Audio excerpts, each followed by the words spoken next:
You have probably seen it by now. A giant pasted colored tumbler with a massive handle and a straw sticking out. It's sitting on TikTok for you pages and in celebrity hands, even in the front seat of SUVs like it's a VIP passenger. And here's the kicker, it is a $50 water bottle that people literally camp outside Target for. Welcome to the Stanley Cup phenomena. And no, we are not talking about ice hockey. We are talking about the most talked about, sold out, and influencer approved water bottle of the decade. But here's the thing, Stanley didn't just make a bottle, they created a cultural movement.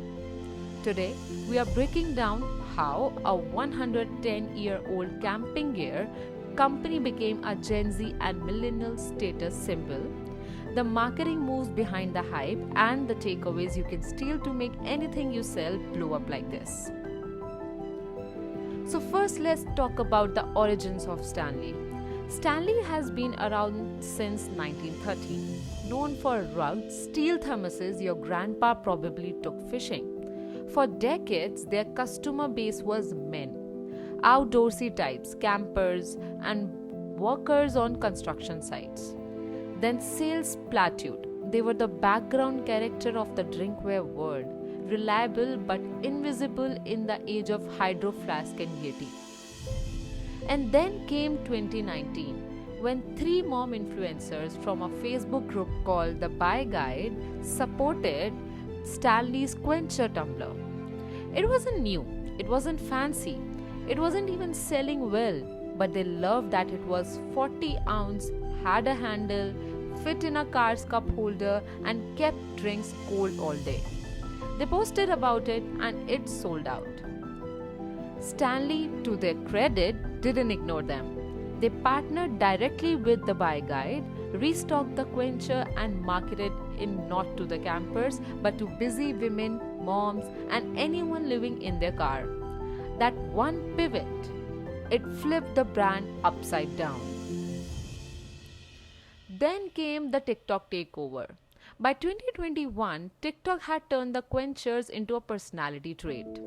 Creators made "What's in my Stanley" videos, morning routines featured it in front and center, people color coordinated their Stanleys with their outfits. It wasn't just a water bottle anymore, it was a lifestyle accessory. And Stanley leaned it into it hard. Limited edition drops in aesthetic pastel colors, collabs with Target, Starbucks, and influencer, and scarcity marketing with the small batch releases that sold out in hours.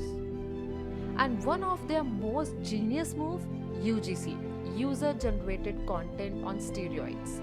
Stanley didn't just pay influencers, they reposted regular customers and making the fandom feel like part of the brand story. And why does this work? Because they tapped into three core desires. First, aesthetics. It's big but sleek. It looks great in Instagram stories. Second, identity. Owning one signals you are part of the in crowd. It's the water bottle of that girl. And third, practicality. People can justify the price because it actually works. Drinks stay cold for 12 and more hours. It is the dishwasher safe, and yes, it fits in a cup holder. And when something checks both emotional and rational boxes, it's unstoppable. Stanley basically applied sneaker culture to drinkware. New colorways drop, on the social media flirts with a "got mine" post, sellouts create FOMO, and the resale market on eBay and Poshmark at double retail price. And repeat. By turning a commodity into a collectible, they made people feel like each purchase was an achievement. Then their biggest power move, Target partnership. The Target collab in January 2024 was the perfect storm. The limited Valentine's Day pink and red colors launched time to payday weekend and announced on social media just days before launch. They'd given no time to think, only time to act. And the result of it? Lines out the door. Chaos videos going viral. Target's own security guards managing Stanley mobs.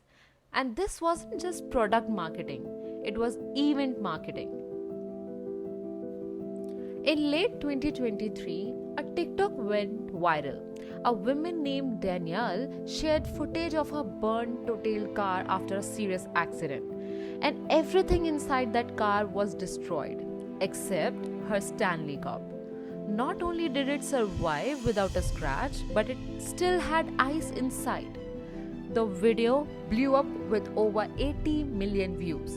And here is where Stanley's PR move became legendary.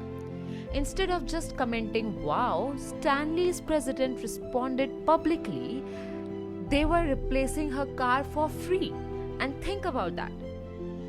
One act of generosity turned into a global headlines, reinforcing the brand's image as quality plus heart. This wasn't just a product anymore, it was a hero. Now, the lessons for you. First, niche down before you scale up. Stanley didn't try to please everyone. They found an audience, like women on the go, and dominated that niche, and only then went mainstream. Second, make your customers the influencers. Stanley didn't start with big celebs, they started with micro influencers and regular moms. That made the brand feel authentic. Lesson number 3, scarcity sells. Drops, limited edition, and collabs keep the hype alive. When people think some things might sell out, they act faster. Lesson number 4, a product that works is the best marketing. No matter how good your marketing is, hype dies if the product is bad. The quencher is actually great, and which makes repeat purchases and loyalty natural. So the Stanley Cup hype isn't about water bottles. It's about status, storytelling, and smart marketing. They took a 110-year-old product, reframed it for a modern audience, and turned hydration into a fashion statement. So the next time you see someone carrying a giant pastel tumbler like it's a designer handbag, remember, they are not just drinking water. They are sipping on brilliant marketing. So this was it for today's video. If you like this video, please press on the like button. Also, do not forget to subscribe to my channel, and I'll see you guys in the next video. Bye.